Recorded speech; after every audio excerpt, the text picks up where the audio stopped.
today our message will actually come from Galatians towards the end of chapter 3 and into chapter 4. And if I had to give the entire book just one word as a title, I think the word I would choose would be freedom. I am learning that God truly wants us to live a life of freedom in Him. I'm learning that there are levels to freedom. I'm learning that even though we can be in Christ, sometimes our hearts and our mind can't be free. Sometimes it's so hard for us to truly understand the magnitude of the grace that we have been given through Christ. And I think in Galatians, it very beautifully tells us how much we have been freed from the law and from our sin. Paul very beautifully gets into legalism and how the law and the ways that people used to live before Jesus is no longer the ways that we have to live after him. So starting in verse 23 of Galatians chapter 3, Paul actually starts off by telling the people in Galatia that they were, 1, in custody of the law, and 2, that they were locked up until Christ came back down.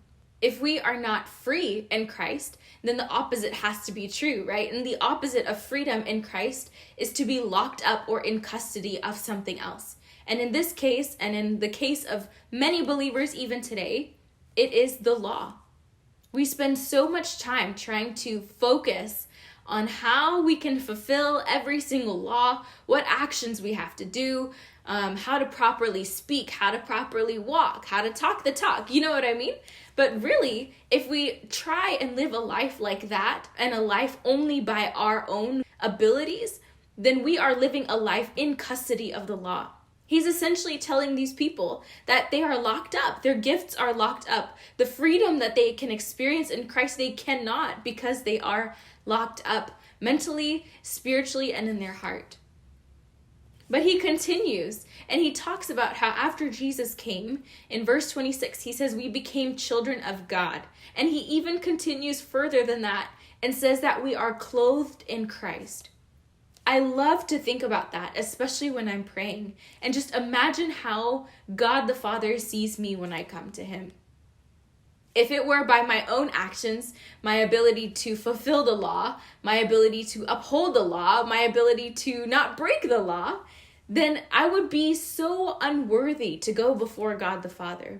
But because of what Christ has done, I am clothed in Christ, and that gives me the ability to go boldly before the Father. And that is exactly what it means to be a child of God. And he continues into chapter 4 with this same idea. So now I'm going to read from Galatians chapter 4, verses 3 to 7. So also when we were underage, we were in slavery, under the elemental spiritual forces of the world.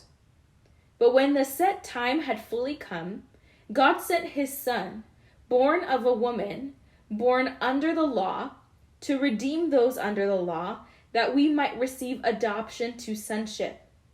Because you are his sons, God sent the Spirit of the Son into our hearts, the Spirit who calls out, Abba, Father.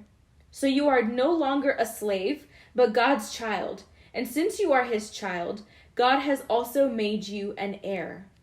In my opinion, these few verses very clearly and beautifully describe what the gospel really is. When the time came, God sent his Son, born of a woman and born under the law, to redeem those under the law.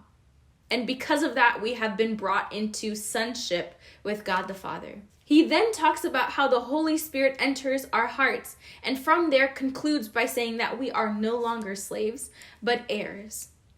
In this short passage, we are able to see the goodness of God, the faithfulness of God, and the Trinity, actually.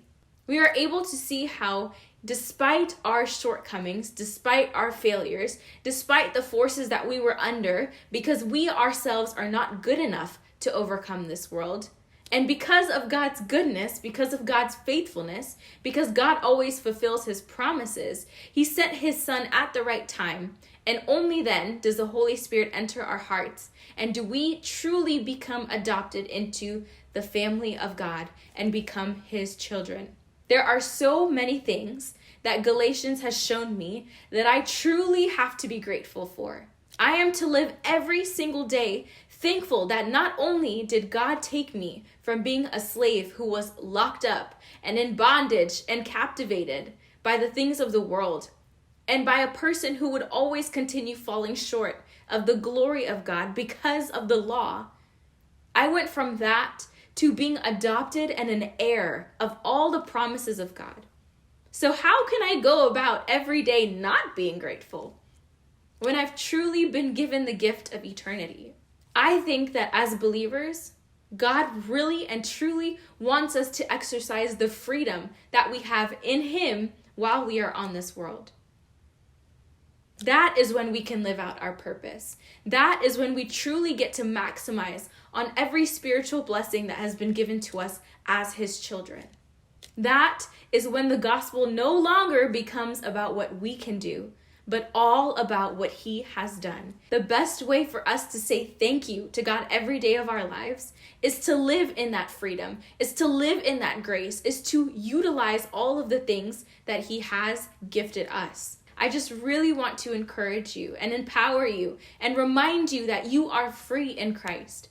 Again, not because of the things that you've done. Nothing you do will ever make you free.